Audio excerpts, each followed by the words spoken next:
lot of companies think they have a growth problem. What they actually have is an operational clarity problem. In this episode of Field Frequency, I'm joined by Maricela McKenzie from Clarida Strategies. We get into something most companies avoid talking about. That is until the wheels start falling off. We talk about messy sales systems, undefined customer journeys, CRM theater, and founder-led momentum that doesn't always scale. We talk about why busyness can get mistaken for traction, why teams can sort through go-to-market noise and still not land anywhere, and why discipline in operations is what determines company growth or capital burn. This is not a conversation about sales hacks or growth tricks. It's a conversation about building systems that scale. Let's get into it.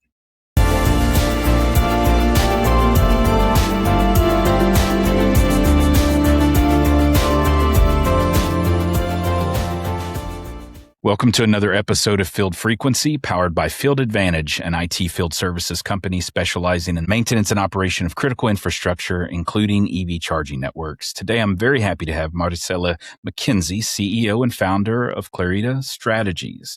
How you doing, Maricela? I'm doing great. Thanks for having me, Jason. All right. My Texas accent. So mentally, I want to pronounce your first name with a Spanish kind of slant to it. But my Texas accent is a barrier. So I think for this episode, I'm going to refer to you by Marcy, if that's okay. I also go by Marcy. So yeah, I knew that. So I'm going to leverage that. Well, Marcy, thanks for coming on Field Frequency. And I want to kick off our conversation with your professional journey, your background, if you could share that with us, and then talk about the thesis around Clarida Strategies and what was the catalyst? What led to you launching that firm? Yeah, absolutely. I like to say that I've been in energy my entire career, and every move I've made in my career has really somehow been logical or connected, even though maybe at the time I didn't think it was. But when I talk through it, I realized, oh yeah, that was it just made a lot of logical sense. So started in oil and gas. I led sales teams selling fuel, fleet fueling, lubricants, and all of the such to fleets. And that was really it was actually my first foray into implementing CRM, which was really cool.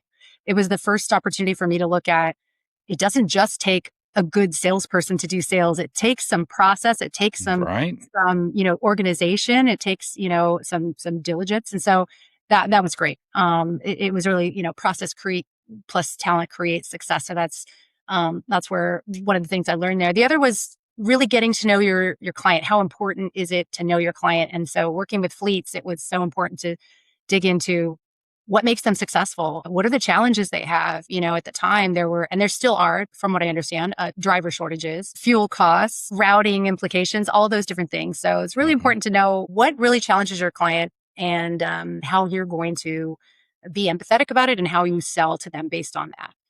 From there, I made the logical move to trucking and transloading.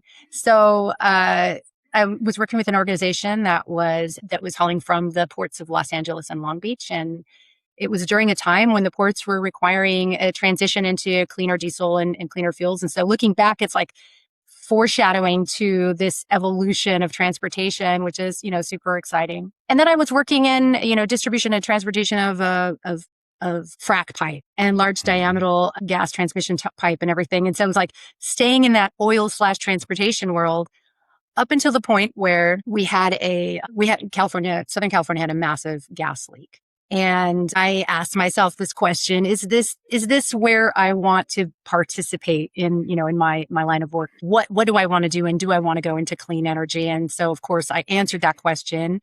Yes, I do want to do this. And that's how I found myself over at SolarCity, ultimately Tesla, where I led sales teams, residential solar sales teams out in the field, and then eventually moved into the showrooms and trained teams on how to sell the entire ecosystem. So, sell more cars if you can teach them about charging in their garage and power walls and solar and all of everything. So that was a really great experience. I loved working at Tesla. It was run with this intensity of a startup. I mean, it truly still was a startup, even though it had been established for a while. And I think that was my first, we got to run and we never stop running. It is going fast all of the time, but all the time having some sort of process and plan to go with it.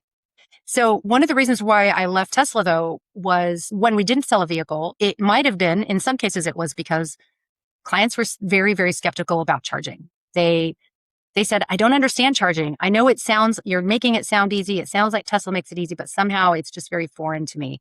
And it sounds very complicated. And, looking at how Tesla has created a vertical infrastructure, they have made it super easy. But the industry as a whole has made it really difficult and complicated. There are all kinds of LinkedIn posts about how tough we've made it for ourselves. But nevertheless, at that point in time, I said, I've got to go into EV charging. And I started working with EVBox. And this is when they, were making their entry into North America. And it was a great time to be there. And we were doing a lot of, destination charging and, charging at malls and all kinds of places where people would park and, be there for a few hours and, hotels and things like that. So really great. And then COVID hit. It kind of slowed things down. You've got people aren't going to work. They're working from home. You've got people aren't going out and doing fun things. They're not shopping at malls. They want to stay away from everyone. They're ordering their groceries online. So that kind of slowed down a bit. But I feel like the EVs were moving forward. Everything was still moving ahead. And so I was really pleased to get the call from Rivian and say, hey, we'd like you to come and work for us. And so I was super excited to work with the energy and charging team there.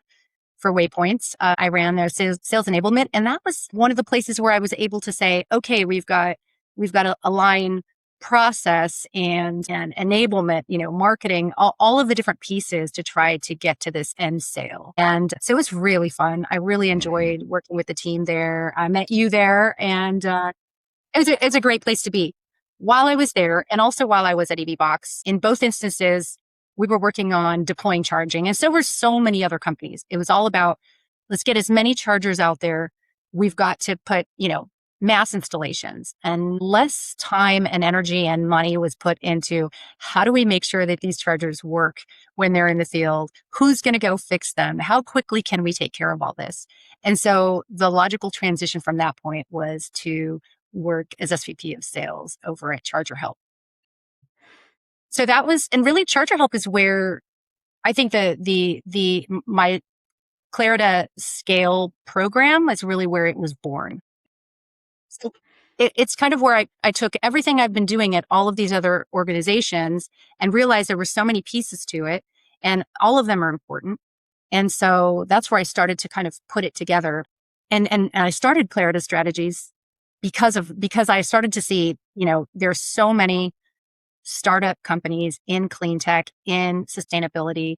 A lot of them don't make it. A lot of the time it is because they can't operationalize and commercialize their product or their service. And so it's not for lack of great ideas. It's not for lack of very intelligent solutions. And it's not for lack of, very brilliant founders and leaders. It's just a matter of putting all of those things together and then creating processes and operationalizing the ability for a company to scale. And so I said, I've got this tool. I've got all of the different bits and pieces that I've tested along the way in different organizations.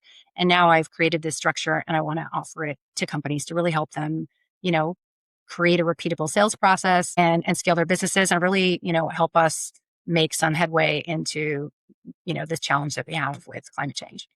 You just by virtue of the progress of your professional journey, it would make sense that you would be picking up tools and experience and knowledge and compiling that and that being the catalyst for Clarida. That makes a lot of sense. And we've talked about this offline before, how we have a similar trajectory in that we both started in oil and gas. You were a little bit further upstream. I was a little bit further downstream, but interesting that, we both made it over to e-mobility from oil and gas. And, and like you say, when you look at your path, it does make sense. And I've said it before, and it's probably a common saying, history doesn't always rhyme, but it doesn't always repeat, but it does rhyme. And there's a clear trajectory to what you've done. And you look at EVBox, a manufacturer, of course, I believe they went out of business, right? And then of course, they're out of business in North America. In the U.S. Yeah.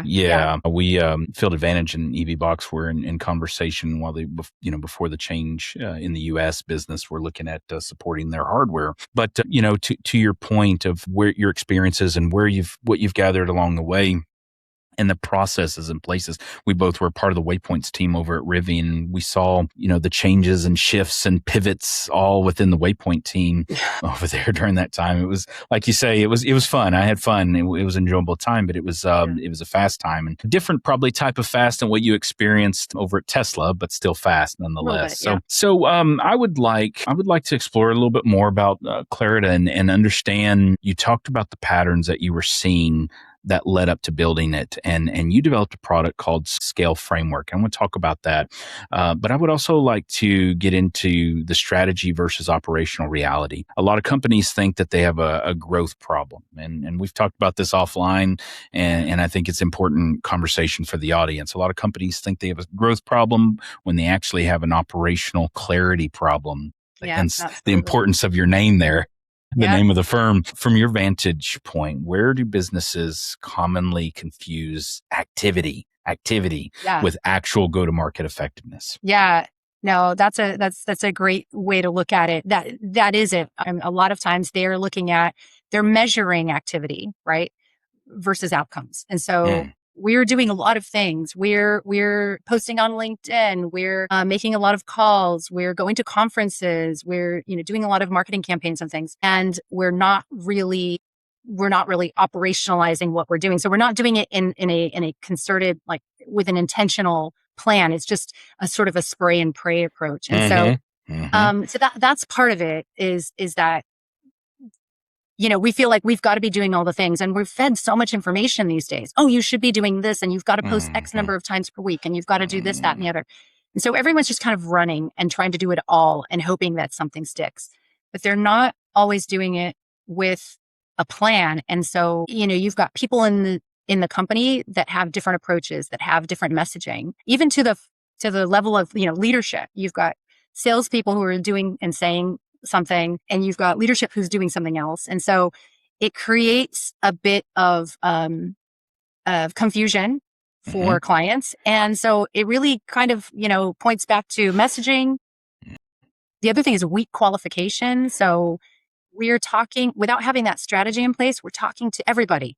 We mistake interest in our company with a potential sale, right? Are they really our ideal customer? Do they fit? We don't know how to qualify them. We figure if they want to talk to us, we want to talk to them. And by all means, I think we should be talking to everyone, but we also have to treat opportunities the right way, right? So we need to know which ones are really moving forward and which ones are network conversations.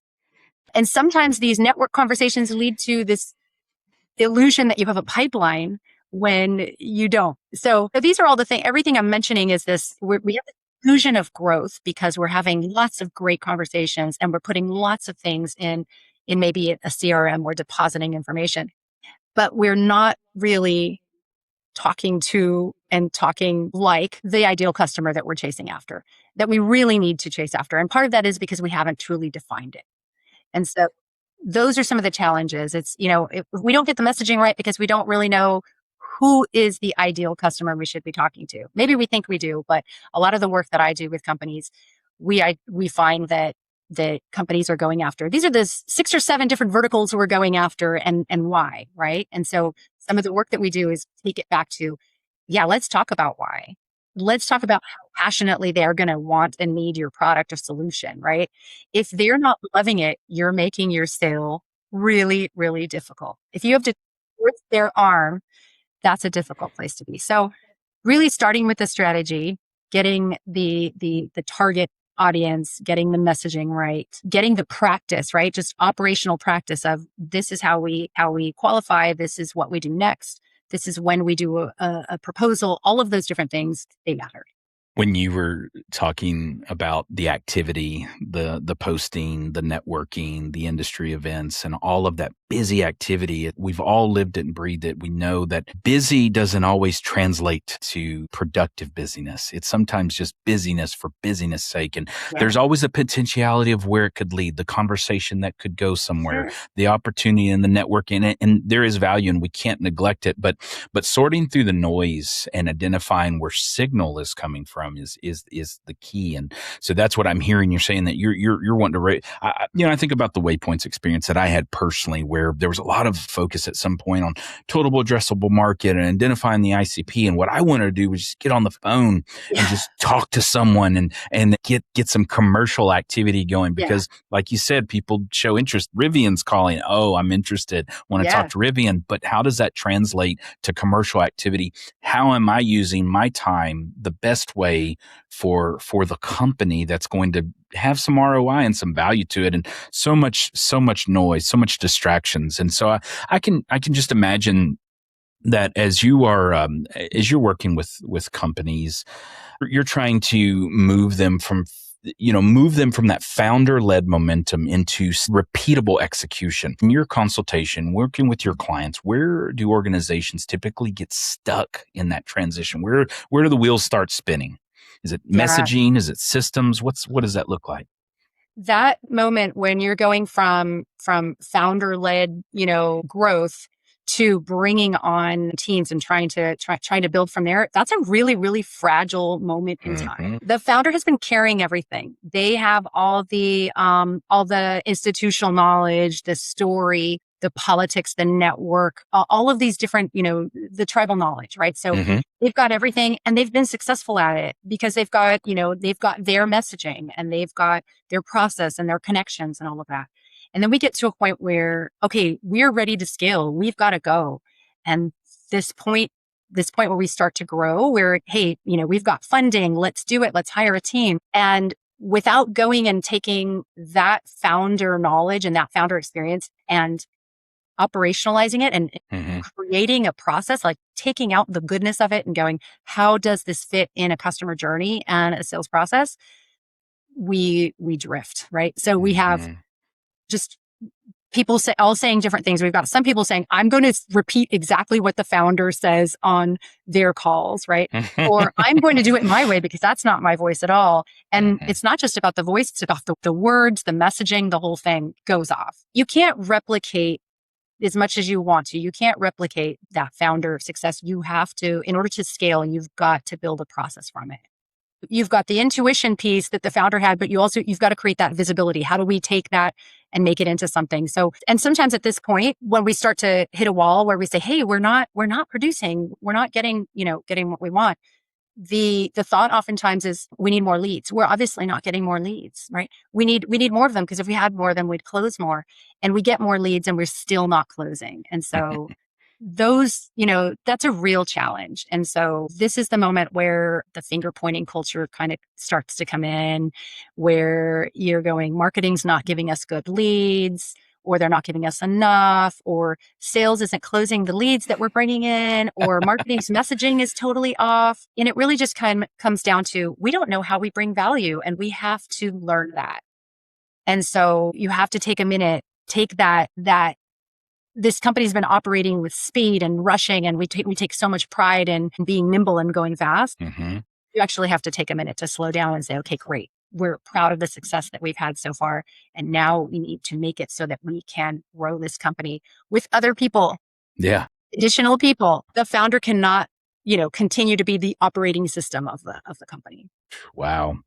You are dropping so much knowledge here, Marcy. Everything you're saying, it's resonating, and it's very, very key to what I'm hearing you say. I agree with all of it, obviously. It reminds me of a conclave you and I both were recently at, where there was a conversation about MQL leads versus SQL and the difference of perception of those. And of course, when the salesperson's sitting in the chair and they have their myopic view of that lead, and marketing is sitting in their chair and they have their myopic view of that lead, and it doesn't always align. And you're right.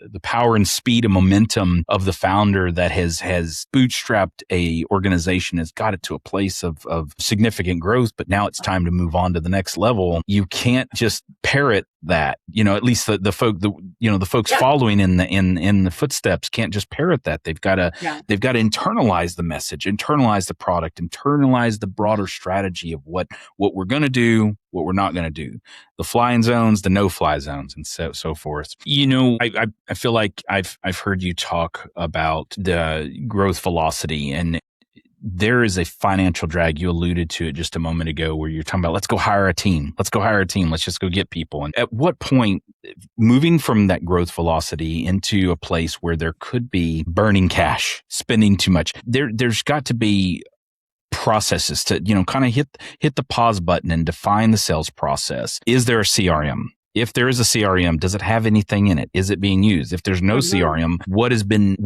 used to track opportunities through their life cycle up to this point, and how, then now what do you do with no CRM? How do you implement that, and how do you what is the hidden cost behind scaling without those systems in place? I like that. I like that phrasing, hidden cost, because a lot of the costs are indirect.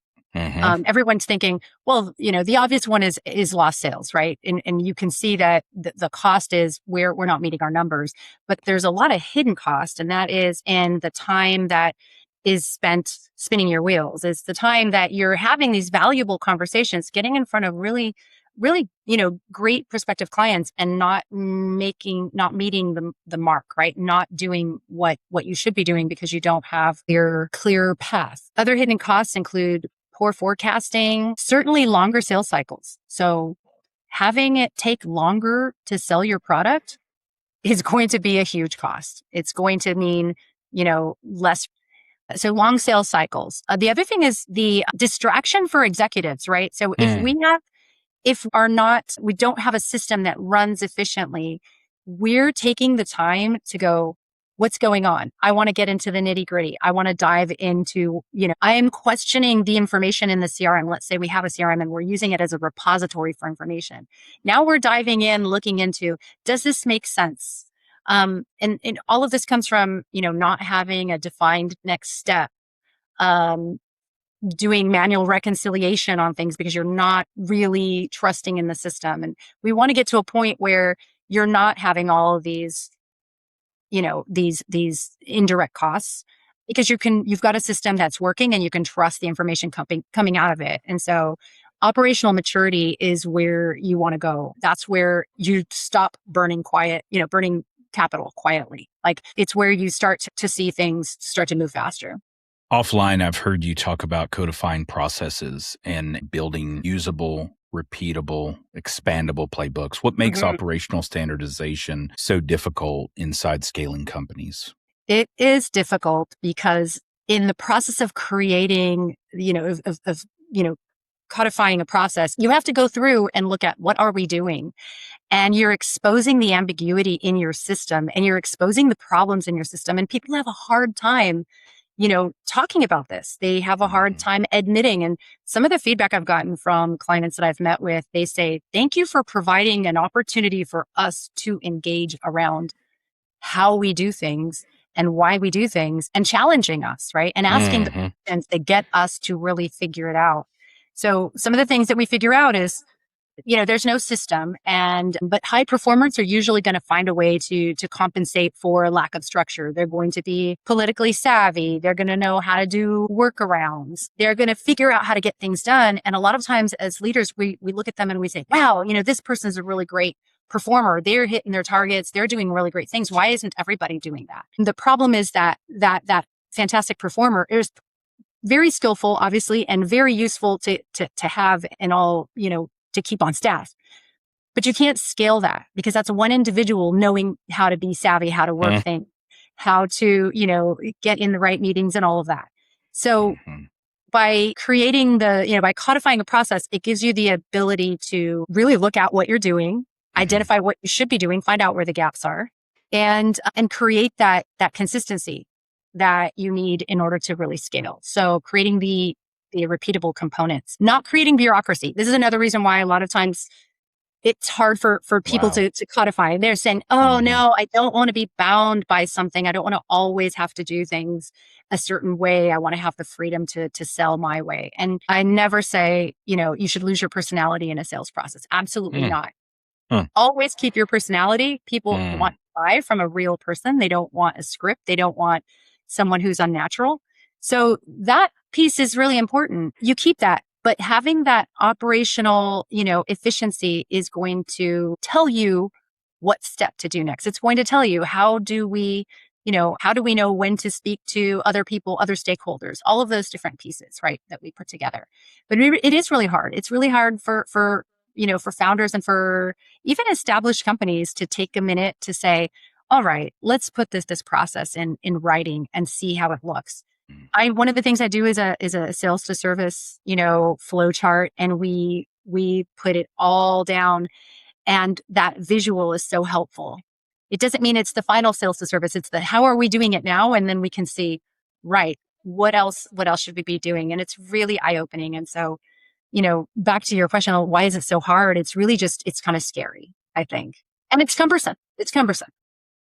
Yeah. And then you, in some of your comments there, like you keyed in on the person that's the high performer and the results that they're bringing, but maybe, and you didn't say it directly, but at least my mind thought of maybe the CRM hygiene isn't so great, maybe because they're selling based on their personality. And so you could have a lower performer whose CRM hygiene is right on top of things, and they're checking every box, they're filling in they're connecting every email, they're they're following through the task very scriptedly and very robotically, you might say, Yeah. But the outcome is not as good as the person that's not doing what they need to in the CRM. It doesn't negate the underperformer's process, and it doesn't justify the higher performers' non-compliance, but it's having the system in place that is that guide, that waypoint to go toward and to focus on and to get,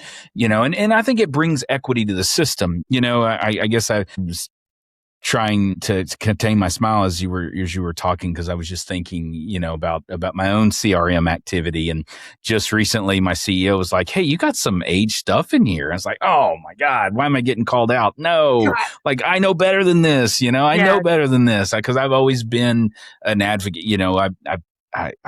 I probably am an outlier when it comes to sales from a sales standpoint, because I've always been, pro CRM, active in the CRM. If it's not in CRM, it's not real. But then also, that call out that he made led to a candid conversation about things that are gate kept in a CRM, because maybe the biz dev person, the sales dev person is not sure where it's really going to go. It may not get off the ground. So it's like, if I put it in there and it's not real, then I'm meant to be accountable for it. Why did you lose it? Well, it wasn't ours to lose to begin with. But if I put it in there and so it's that gatekeeping mentality. And so the system brings all these disparate pieces into one place to help manage.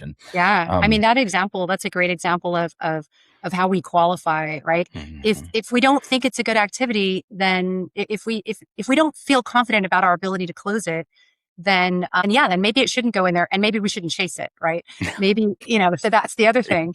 There you go. Maybe we should be spending our time on the ones that really, truly, have checked all the boxes and we are, can close faster, easier, we can be more successful at. And when I say successful, it's not just our success in selling, but also our client's success in finding a really great solution or a really great product. And so you want happy customers. You don't want to spend a lot of time chasing the really difficult sales. Now, there are some exceptions, but the majority of the time there is a way to know whether something's going to go or not. And put it in the CRM if it's qualified. I know I've been in you and I both been in this space for quite a bit of time, after, I'm coming up quickly on a decade. So I've learned, I've kind of built in this reflexive memory, this muscle memory. And there are times where I'm just and it could be so I'm selling myself short in some cases, because I will summarize an opportunity just in, 5-10 minutes conversation. I know where it's going to go and where it's not going to go. And so sometimes just that, and this goes back to, living and reverting back to the tribal knowledge instead of the system. It's like, going back to what the experience is versus the system. It's like, there's nothing happening here. This is a pricing exercise. This is someone kicking the tires. This is someone that's curious. I'm only going to relate to them on that basis and really nothing more. I'm looking for where my activity is most valuable and most needed. The system can help work through all of that, though, I think. So for those in sales listening to this conversation, what Marcy's saying, probably go take a look at your CRM. This is your call to action. Go check out the CRM at the end of this episode here. Yeah. Well, let's talk about technology architecture and kind of, the CRM as the system of truth, since we're already talking about CRM stuff here. How often do companies treat CRMs like a filing cabinet. Just something to do, something else to do instead of operational and infrastructure. I can see you probably have to sort some of that out with some of your clients. That it's more Yeah, than just a filing cabinet. You take the CRM and you operationalize it, and that's for a means to an end. It's not just for the company to pay for another software license. definitely. I've talked to companies who have, smartly enough, they've said, "Hey, we should have CRM," right? And they go out and they subscribe to one, and it comes with a general package. Like, this is these are the stages. Just go ahead and use them; they'll be fine. And that's fine. And I think it's a good first step to say, yes, let's use a CRM to start tracking who we're talking to, what we've said, what we learned about them, all of that. Even if we're using it as a historical filing cabinet, that is still helpful, right? It's Hmm. still good to have. It's better than the information being scattered all over the place. Someone having an Excel spreadsheet, somebody else having a notepad, whatever it is. So it's super helpful. But there is something to be said for really customizing that setup to match that buyer's journey. So we should know that we're using it to really tell us about the operational truth of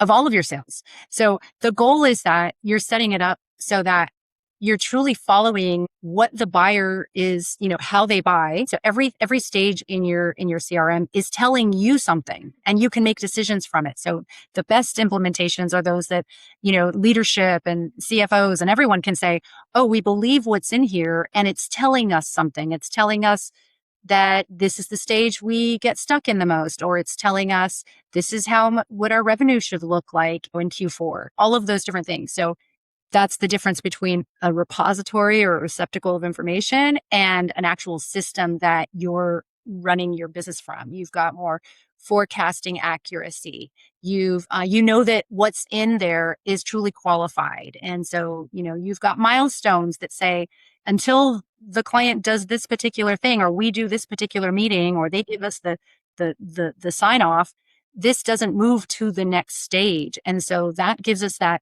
when we're all aligned on how a sale moves through the process, we can align on what it's telling us. We can believe the forecast. We can believe the progress in a sale. And so that's the best usage of CRM. I love doing this part. It works directly with, CRM sounds very tactical, and it sounds very Hmm. process, and it sounds very cut and dry, but it isn't cut and dry in the sense that you've got to do it in conjunction with your strategic planning. So how are we going to market? Who are we talking to? What do they Hmm. care about? And what is their buying process? And that's how we build our sales motion. And that sales motion matches in the CRM. Yeah, you said that phrase, until the client does this thing. That's when the cue for the next step, and the who, the what, the why. You're keying in on something that I know you can speak to, and that's the customer journey. Because I know for a fact a lot of businesses, I've been a part of them. I've been a part of the strategy, the early GTM part, where businesses are building a process that is so assumptive in nature. It's basically built around this thought of how they think a Yes. customer will behave. It makes me think of all my martial arts training and all the pseudo actions that you expect. But like Mike Tyson says, everyone's got a plan until they get punched in the face. Oh, it didn't go the way I thought it was going to go. And a lot of businesses are building these processes around how they think or want a customer to Yeah. behave instead of how the customers actually will buy and what their path is. And so I'm sure you have to help your clients understand what a customer journey really looks like for them and Yeah. for their product and for their solution. So what have you learned about helping your clients sort through customer psychology and buying behavior and all of that? Yeah, that's a great question, because it's different for everyone, but there is some fundamental, what you mentioned about, we really kind of build our process around how we want them to buy. We start to think, this is our product. We think it's amazing, and we want them to buy it this way, right? Hmm. This is how it works best for us. And what we're not oftentimes not doing is finding out, well, what works for them. And so when I've worked with clients, we do a little bit of, looking at their existing business, looking at their existing, pipeline, and finding out, when we won, how did we win? What was the process? Okay. we also we also do customer interviews. So I'll do, I'll contact customers and find out, why did you buy product from this company? And what did you think about these stages, right? And how satisfied are you with the length of time or the number of steps it took, or what additional information did you require in order to make that decision? The other thing that I think a lot of companies do is that they think of the sale as a very linear process and a very logical process. Well, if I talk about features and benefits, they're going to say, oh, wow, that's great. I really want this benefit, right? Or I really want this feature. And what we're not always taking into account is that sometimes the purchase, the buyer it's an emotional thing, right? Or it could be a political thing, or we're not aware of all of the internal, the process they have internally. How do they make decisions internally? Who are the stakeholders that are going to influence this, and why? And so getting that alignment and getting that long-term confidence. I mean, ultimately, we've got to better understand the customer in order to sell them. And oftentimes we're just starting with, I know my product, it's amazing. These people are going to love it. And this is how I want them to buy it.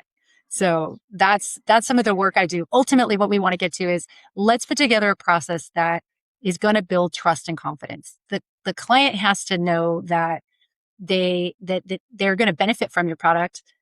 They're going to be comfortable working with you. They're going to trust you, and they're willing to take risks with you. Because in this industry of infrastructure, it's sales cycles are long. It's a risky investment.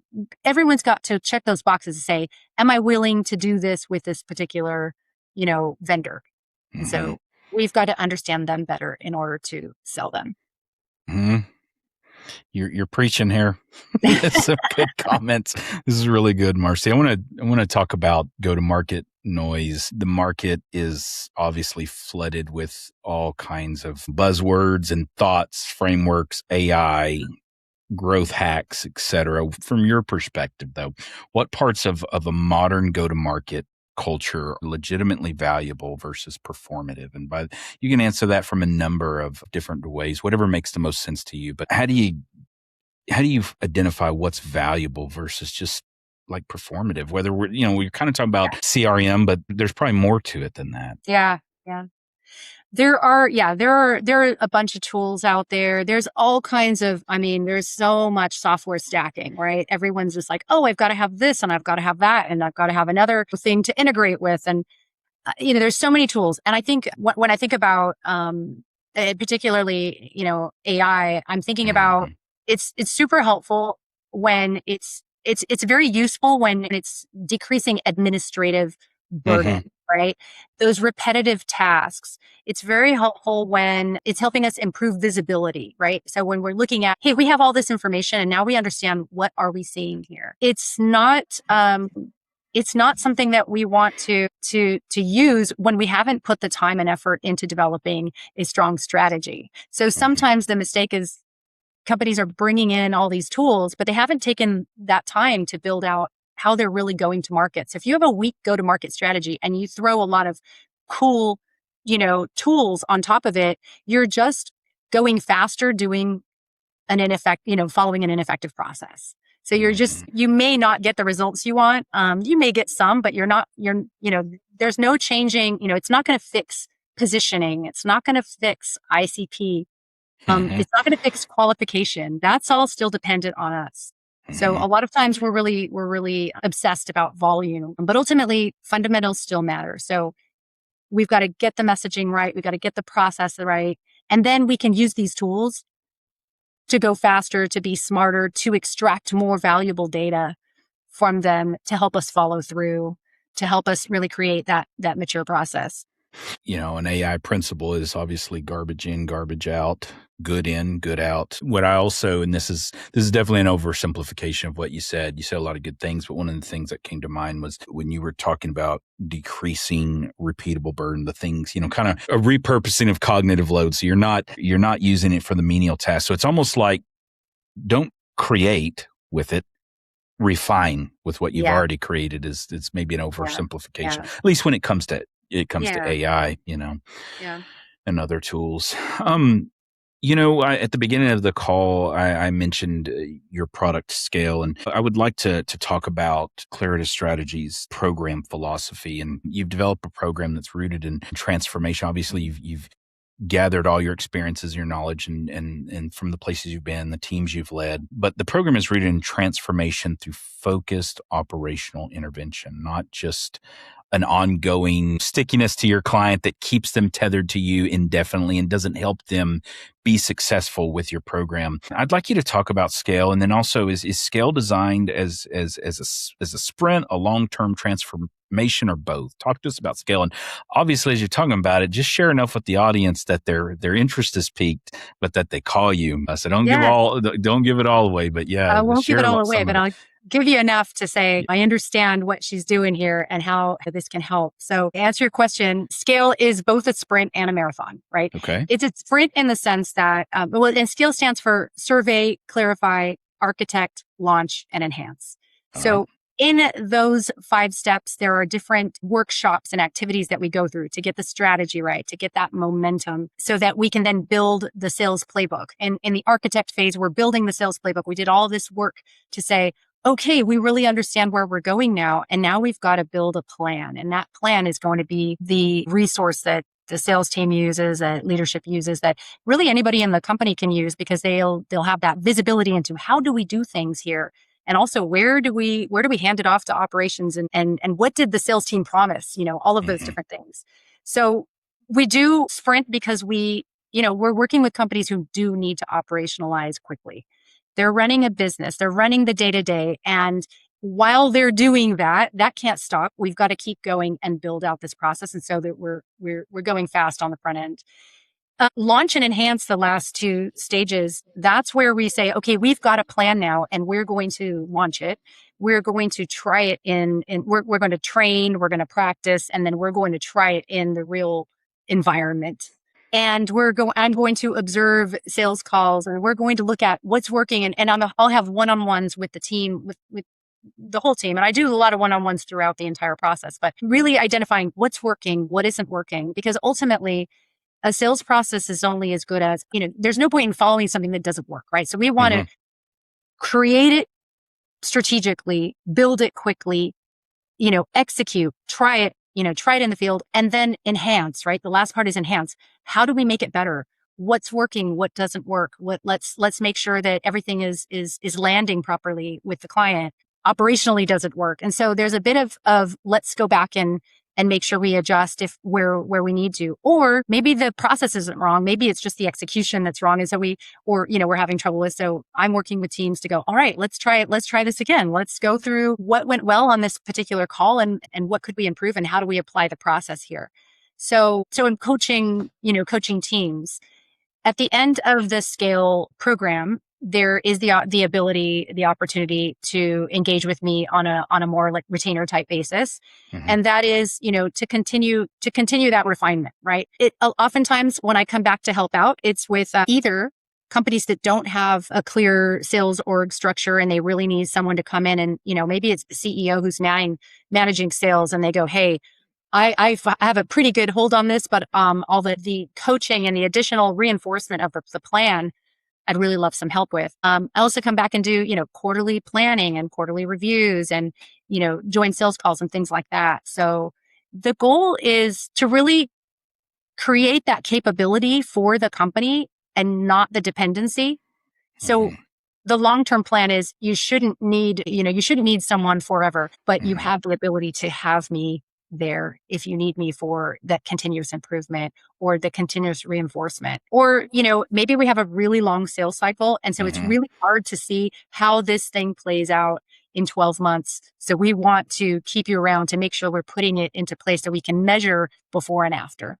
Yeah, that's fantastic. It's beyond, here's your playbook, good luck. Here's the playbook that we've co-created. Right. And let's walk alongside each other as we go forward, because the spirit of a team can change with a leadership shift.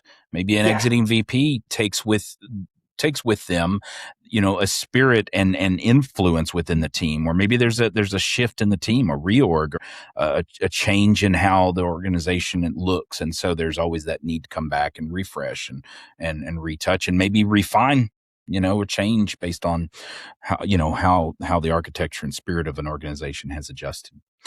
I just have a kind of a future outlook question for you that I'd like to hear your comments Sure. on. As AI becomes embedded into CRM and embedded into customer engagement, revenue operations, and all the other things, what changes do you think will genuinely reshape how companies grow over time? I guess this is an AI question, and maybe it's emerging technology question. But the reason I'm asking is do you believe that things will kind of remain fundamentally human, or is this tooling going to reshape it in a way that where's it really going to shake out as it relates to CRM and revenue ops? Yeah, I think AI is really going to help in the selling mechanics side of things, right? So it's like the process, the efficiency, the better forecasting, the workflow automation, the things that are going to make us sell better, even suggesting smarter engagement, those types of things. So the selling mechanics piece is going to be really helpful. And I think that a lot of us are using some of this already, right? But the thing is that, human trust still remains, right? I think I mentioned to it before. Complex B2B sales, it's emotional. There's so much more than just like a quick software sale. Marcy, this has been a good conversation. Marcy, thanks for coming on Field Frequency. This episode was produced and edited by the team at Autozy. To find out more, visit autozy.co, AUTOZY.co.